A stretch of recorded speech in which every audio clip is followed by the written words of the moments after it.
Hello बच्चों। तो चलिए इस प्रश्न को पढ़ते हैं। उस समतल का सदिश समीकरण ज्ञात कीजिए जो अक्षों से ए कोमा बी कोमा सी पर मिलता है यदि त्रिभुज एबीसी का केंद्रक अल्फा बीटा गामा है। तो यहाँ पर देखो, हमें उस समतल का सदिश समीकरण याद करना है जो कि अक्षों पर बिंदु ए बी और सी पर मिल रहा है और त्रिभुज एबीसी का जो केंद्रक है उसके निर्देशांक भी हमें दिए हुए हैं। तो प्रश्न में आगे बढ़ने से पहले इस प्रश्न से संबंधित जो मुख्य उदाहरण है उसकी हम चर्चा कर लेते हैं। तो देखो, मुख्य उदाहरणा देखो क्या हो जाएगी। एक्स कोमा वाई व जेड अक्षों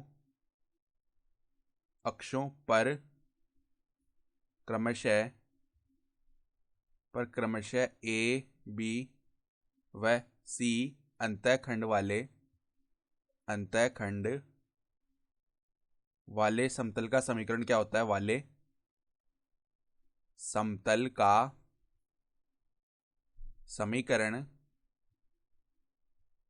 का समीकरण हमारे पास में होता है अंतःखंड रूप में एक्स बटा ए प्लस में वाई बट्टा बी प्लस में जेड बट्टा सी बराबर में एक। ठीक है। और देखो, समतल का सदिश समीकरण किस रूप में होता है। समतल का सदिश समीकरण, अगर सदिश समीकरण लिखना चाहें तो वो क्या होता है। आर सदिश डॉट में एन सदिश बराबर में डी। ठीक है। जहां पर आर सदिश जो है वो किस रूप में होता है। देखो, एक्स आई कैप प्लस में वाई जे कैप प्लस में जेड के कैप। और ये जो एन सदिश होता है ये इस समतल का जो अभिलंबीय सदिश है वो होता है। ये किस रूप में होता है। ए आई कैप प्लस में बी जे कैप प्लस में सी के कैप और बराबर में आता है डी। ठीक है। तो अब देखो, हमें सवाल में क्या बताया उसने कि उस समतल का सदिश समीकरण याद करना है जो अक्षों से ए बी सी पर मिलता है। यानी एक्स अक्ष से ए बिंदु पर मिल रहा है, वाई अक्ष से ना बी बिंदु पर मिल रहा है और जेड अक्ष से सी बिंदु पर मिल रहा है। तो अगर हम देखो ए बिंदु को माने तो ए बिंदु जो है एक्स अक्ष पर स्थित होगा, तो इसका वाई और जेड निर्देशांक वो तो शून्य हो जाएगा और इसका एक्स निर्देशांक हम ए मान लेते हैं तो ए कोमा जीरो कोमा जीरो। फिर बी बिंदु की बात करें तो ये वाई अक्ष पर स्थित है तो इसका केवल वाई निर्देशांक होगा तो जीरो बी जीरो। फिर सी बिंदु की बात करें तो इसका केवल जेड निर्देशांक होगा। ठीक है। अब हमें देखो त्रिभुज एबीसी का केंद्रक बताया हुआ है। अब हम जानते हैं कि किसी भी त्रिभुज का जो केंद्रक है उसके निर्देशांक हम कैसे लिखते हैं। उसका जो एक्स निर्देशांक होता है वो तो x1 plus x2 plus x3 बट्टा तीन हो जाता है। ठीक है, यदि हमारे पास तीन बिंदु दिए हुए हो। और y निर्देशांक y1 plus y2 plus y3 बट्टा तीन हो जाता है और z निर्देशांक z1 plus z2 plus z3 बट्टा तीन हो जाता है।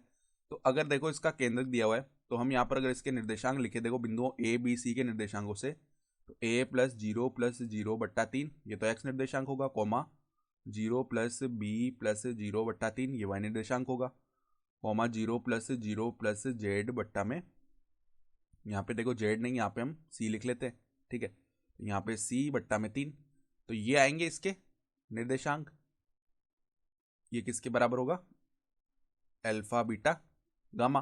तो अब यहाँ से अगर हम तुलना करके लिखें तो ए का मान जो है तीन अल्फा के बराबर आ जाएगा। तो ए बराबर में आ जाएगा तीन अल्फा और बी जो है वो किसके बराबर आ जाएगा, तीन बीटा। और सी जो है वो तीन गामा के बराबर आ जाएगा। अब ये जो मान है ए बी सी के, ये हम इस अंतःखंड वाले रूप में रख लेते हैं। तो देखो समतल का समीकरण क्या बन जाएगा। पी यानी कि समतल का समीकरण एक्स बट्टा तीन अल्फा प्लस में वाई बट्टा में तीन बीटा, ठीक है, प्लस में जेड बट्टा में तीन गामा बराबर में एक। अब यहाँ से देखो, अगर हम क्या करें, यहाँ से अगर हम तीन को पहले उधर भेज दें तो एक्स बट्टा अल्फा प्लस में वाई बट्टा बीटा प्लस में जेड बट्टा गामा बराबर में आ जाएगा तीन।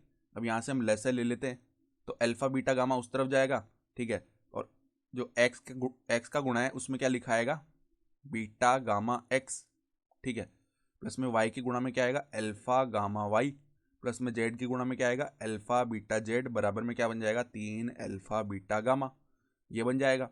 अब ये तो आ गया हमारे पास में इस रूप में, लेकिन हमें तो सदिश रूप में ज्ञात करना था। तो उसके लिए देखो यहाँ पर आर सदिश बनाने का कोशिश करेंगे हम।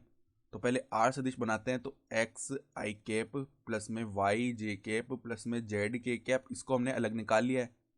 अब इसको अलग निकाल लिया, इसके अदिश गुणा में क्या आता है, इसके अदिश गुणा में हम इस प्रकार से पद लिखेंगे कि वापिस ऊपर वाला समीकरण ही बन जाए। ठीक है, यानी कि यहाँ पे देखो बीटा गामा आई कैप ये लिख दिया, जिससे कि क्या होगा कि आई कैप डॉट आई कैप हम जानते हैं एक होता है, तो यहाँ से वापस से बीटा गामा एक्स बन जाएगा। इसी प्रकार देखो यहाँ पे अल्फा गामा जे कैप ये लिख दिया, फिर प्लस में क्या लिख दिया, अल्फा बीटा के कैप।